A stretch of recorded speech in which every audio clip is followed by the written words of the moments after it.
आप में से अधिकतर लोगों की यह जिज्ञासा रही है कि स्त्री जातक की कुंडली को कैसे देखें, यानी पुरुष जातक और स्त्री जातक की कुंडली में क्या फर्क है।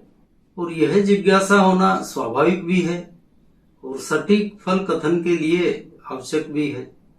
अब तक यह होता आया है कि यदि स्त्री जातक की कुंडली में कुछ शुभ फल मिल रहे हैं, ग्रह योग अच्छे हैं, तो प्राय यह कहा जाता है और किताबों में भी लिखा है कि इसका फल उसके पिता को मिलेगा, और विवाह हो गया तो विवाह पश्चात उसके शुभ फल पति को प्राप्त होंगे। तो इसका तो यही मतलब होता है कि स्त्री जातक की अपनी कोई स्वतंत्र आइडेंटिटी नहीं है, जबकि स्त्री और पुरुष दोनों प्रकृति की स्वतंत्र रचना है और दोनों का अपना अपना स्वतंत्र अस्तित्व है, यानी दोनों का अपना अपना वजूद है। अब यहाँ पर दो बातें हैं, या तो हम स्त्री और पुरुष की कुंडली को एक ही चश्मे से देखें जैसा कि अभी तक देखते आए हैं, और दूसरी बात यह है कि स्त्री और पुरुष में मूलभूत रूप से फर्क है। प्रकृति की तरफ से भी बायोलॉजिकल डिफरेंस आपको स्पष्ट दिखाई देता है, और इस बायोलॉजिकल डिफरेंस को ना मानने का कोई कारण नहीं है, क्योंकि विज्ञान भी यही कहता है। और इसी वजह से इन दोनों कुंडलियों में, यानी स्त्री और पुरुष की कुंडली में मूलभूत रूप से कुछ भावों में विरोधी फल मिलते हैं। तो यहाँ पर हमने जो पहली बात की कि स्त्री और पुरुष दोनों की कुंडली को एक ही चश्मे से देखें, यानी एक ही तरह से देखें, तो यदि आपने गंभीरता से ध्यान दिया हो तो यह पाया होगा कि पुरुष की कुंडली के फल तो सही सही मिल जाते हैं, लेकिन स्त्री की कुंडली में उसी चश्मे से देखने पर फल सही नहीं बैठते हैं। और इस बात को यह कहकर टाल दिया जाता है कि इसके फल तो इसके पिता या पति को मिले होंगे। तो यह बात कोरी भ्रामक है और समझौते की बात है, यानी अपने मन को समझाने की बात है। इससे ज्यादा इसमें कुछ नहीं है। आप काल पुरुष की कुंडली में भी देखेंगे तो लग्न पुरुष है और सप्तम भाव उस पुरुष की स्त्री का है, और आपने गौर किया हो तो इस बात को सत्य भी पाया होगा, क्योंकि काल पुरुष की कुंडली में लग्नेश मंगल होता है और उसी मंगल के स्वाभाविक गुण धर्म पुरुष जातक में समाये होते हैं। पुरुष जातक स्वभाव से ही थोड़ा उग्र तेज स्वभाव का होता है, क्योंकि यह उसकी क्षत्रिय प्रवृत्ति है। वहीं पर स्त्री, जो कि काल पुरुष की कुंडली के अनुसार सप्तम भाव यानी शुक्र का प्रतिरूप है, क्योंकि सप्तम भाव में शुक्र की तुला राशि पड़ती है। और यदि हम ठीक से स्त्री की प्रवृत्ति देखें तो वह शुक्र के अनुसार ही है। वह प्राकृतिक रूप से ही शुक्र के अनुसार शांत, सौंदर्य प्रेमी और मधुर स्वभाव की होती है। अब कुछ मामलों में आप अपवाद भी देख सकते हैं। कुछ स्त्रियां पुरुषोचित गुणधर्म वाली होती हैं, ऐसे ही कुछ पुरुष भी हैं जिनमें स्त्रियोचित गुण होते हैं, यानी हैंडपैक जिसको बोलते हैं। लेकिन यह अपवाद स्वरूप ही बहुत कम मिलता है। बाकी तो पुरुष का स्वभाव मंगल के अनुसार है और स्त्री का स्वभाव शुक्र के अनुसार है। अब हमारी इतनी बात से आपको यह तो स्पष्ट हो गया होगा कि स्त्री और पुरुष इन दोनों में मौलिक अंतर है, और यही मौलिक अंतर स्त्री और पुरुष की कुंडली को एक दूसरे चश्मे से देखने के लिए बाध्य करता है और अपना असर भी डालता है। अब सवाल यह उठता है कि यह अंतर है कहाँ, कौन से भाव में है और इसको अप्लाई कैसे करेंगे।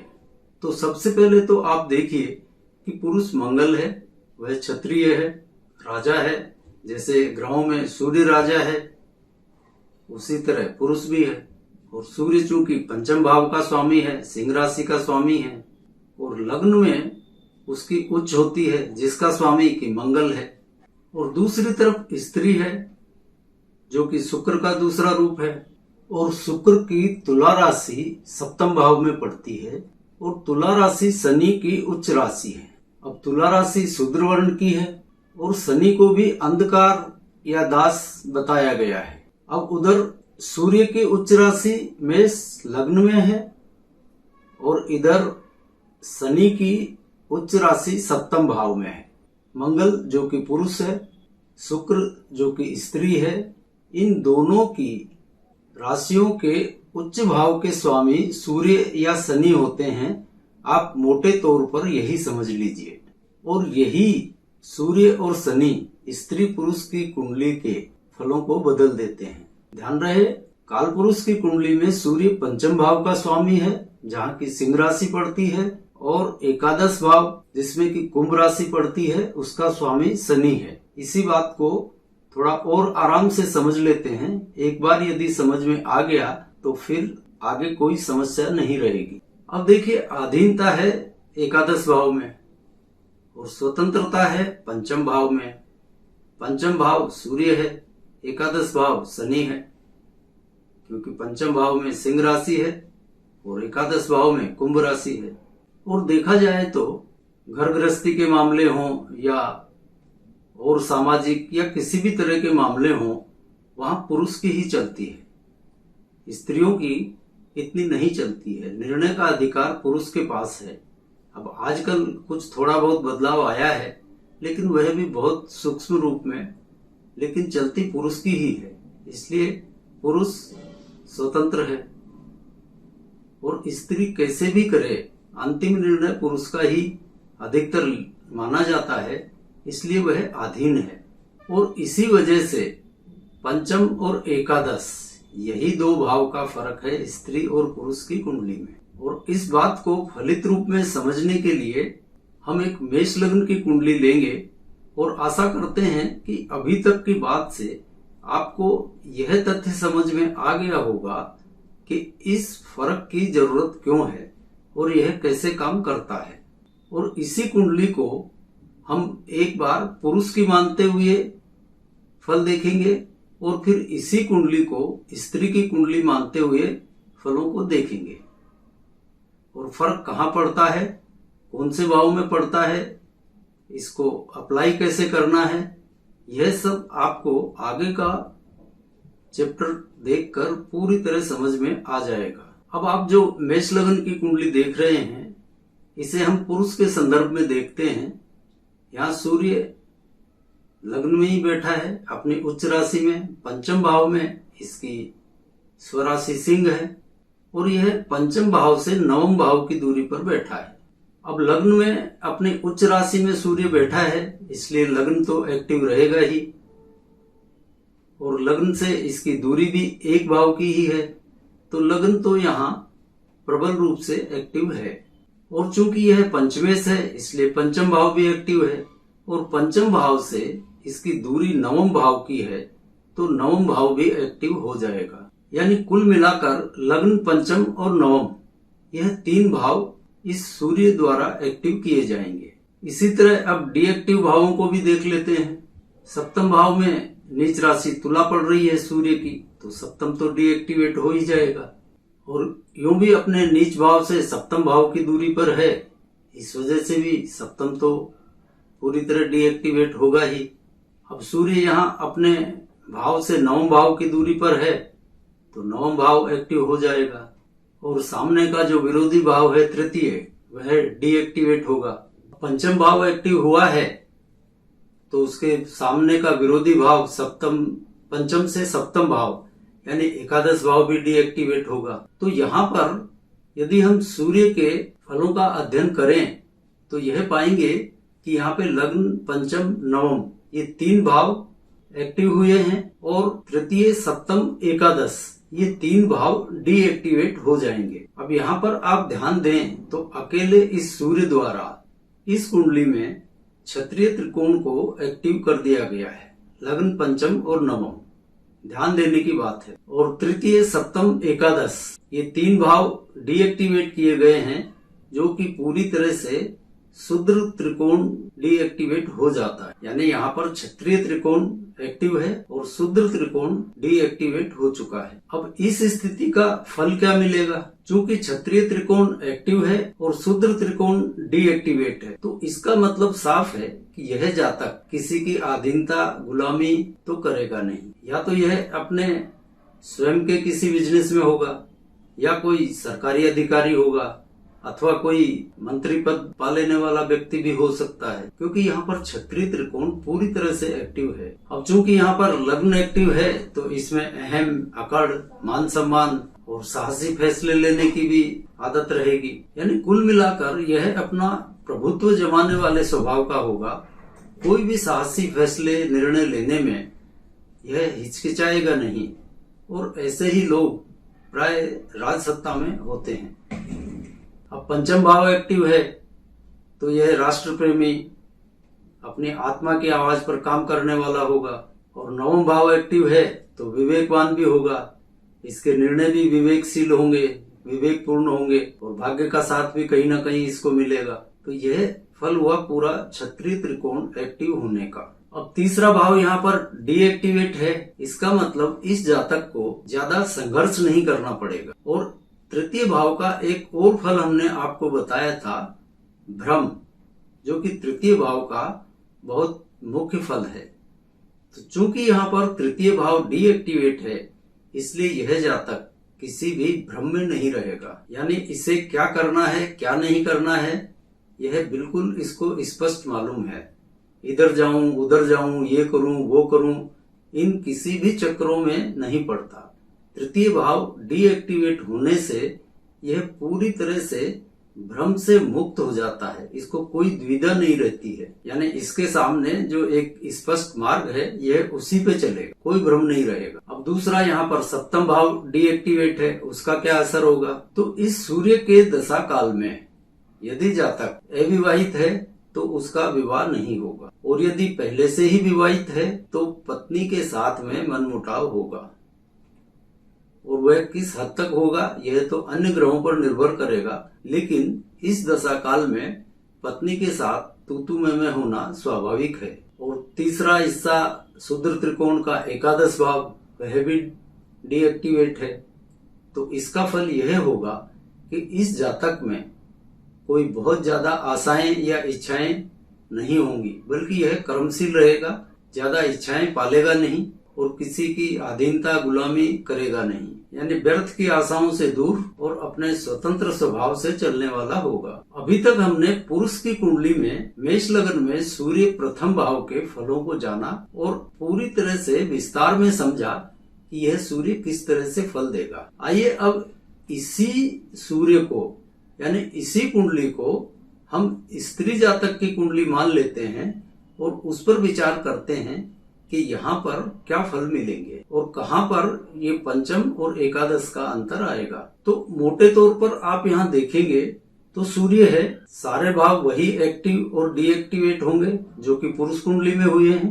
बस यहाँ फर्क यह पड़ेगा कि पंचम की जगह एकादश के फल मिलेंगे और एकादश की जगह पंचम के फल मिलेंगे।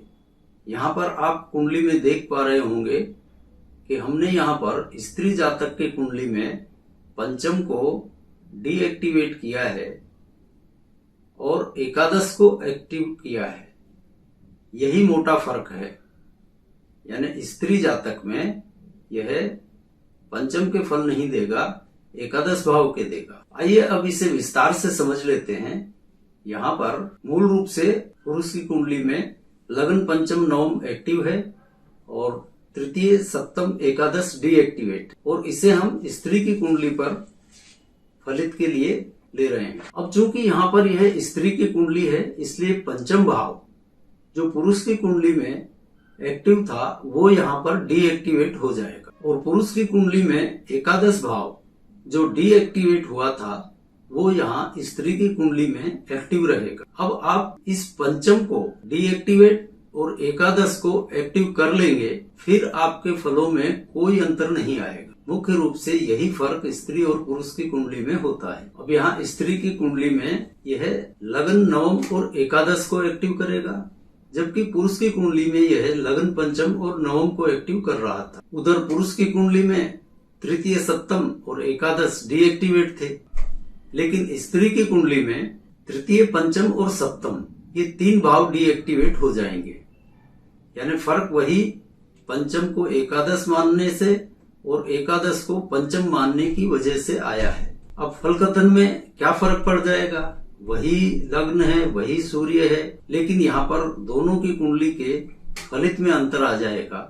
इसको समझ लेते हैं। अब स्त्री और पुरुष दोनों की कुंडली में लग्न एक्टिव है, तो स्त्री जातक में भी इस सूर्य के लग्न एक्टिव होने के वही फल मिलेंगे जो कि पुरुष की कुंडली में मिल रहे थे। यानी इसमें भी अहम, अकड़, मान सम्मान की चाह, ये सब कुछ होगी। अब यहाँ पर नवम भाव एक्टिव है और तृतीय भाव डीएक्टिवेट है दोनों में, तो इसके फल भी पुरुष की कुंडली के अनुसार ही मिलेंगे। अब फर्क कहाँ पड़ेगा? पंचम और एकादश में। अब पुरुष में जहां पर पंचम एक्टिव है और एकादश डीएक्टिवेट है, तो वह आधीनता नहीं करेगा, ज्यादा आशाएं, इच्छाएं नहीं करेगा। और स्त्री की कुंडली में पंचम डीएक्टिवेट होगा और एकादश एक्टिव हो जाएगा। इसकी वजह से स्त्री जातक को आधीनता में रहना पड़ेगा। कहने का मतलब यह है कि वह प्राइवेट नौकरी में होगी। नौकरी किसी भी स्तर की हो सकती है, वो अलग बात है। और यदि वह प्रोफेशनल नहीं है, नौकरी वगैरह नहीं करती, तो घर में भी उसको सास, ननद या किसी न किसी की अधीनता में रहना ही पड़ता है। इसका यही फल मिलेगा। और स्त्री जातक में सरकारी नौकरी के चांस नहीं बनेंगे, क्योंकि यहाँ पर एकादश एक्टिव हो गया है। एकादश भाव एक्टिव है तो उसमें आशाएं, इच्छाएं ये भी बहुत ज्यादा रहेंगी। और लग्न के साथ एकादश एक्टिव है, इसलिए सोच भी स्वयं के प्रति रहेगी, स्वयं के प्रति सोच ज्यादा रहेगी। तो मोटे तौर पर आप यह ध्यान रखिए कि स्त्री की कुंडली में जहां जहां भी, चाहे जिस ग्रह द्वारा हो, पंचम भाव एक्टिव किया गया है, वहां पर आप एकादश भाव के फलों को लीजिए। और जहां पर एकादश एक्टिव हुआ है और स्त्री की कुंडली में जहां एकादश भाव एक्टिव हो रहा है, वह पंचम भाव के फल देगा। यानी स्त्री में पंचम को एकादश और एकादश को पंचम मानना है, तो आप सारी समस्या से बाहर निकल जाएंगे। और स्त्री पुरुष की कुंडली में यह एक मुख्य और बहुत बड़ा फर्क है, जिसको ध्यान में रखे बिना फल कथन में बिल्कुल भी सटीकता नहीं आएगी। और यदि इसको ध्यान में रखेंगे तो फल कथन बिल्कुल सटीक आएगा। इसके अलावा 2-3 और छोटी छोटी बातें हैं जो स्त्री और पुरुष की कुंडली में फर्क करती हैं, और निकट भविष्य में ही हम उनके बारे में भी आपसे बात करेंगे, जिससे यह चैप्टर पूरी तरह से आपको क्लियर हो जाए। और आशा करते हैं कि आपको यह बात समझ में आ गई होगी। फिर भी जिनको नहीं समझ में आई हो वो कमेंट कर सकते हैं, और उनके कमेंट्स को ध्यान में रखते हुए इसका समाधान भी दिया जाएगा। अब इस चैनल को ज्यादा से ज्यादा सब्सक्राइब कीजिए, लाइक, शेयर और कमेंट कीजिए। ज्यादा सब्सक्राइब करने पर हमारा उत्साह भी बना रहेगा और यह चैनल चलता रहेगा। इसलिए अपने सभी परिचितों से इसको सब्सक्राइब अवश्य करवाएं, जिससे निर्बाध गति से यह कार्यक्रम चलता रहे। और इसी के साथ आज के चैप्टर को विराम देते हैं और अगली बार आपसे मिलते हैं अन्य किसी विषय के साथ। तब तक के लिए जय जय सिया राम।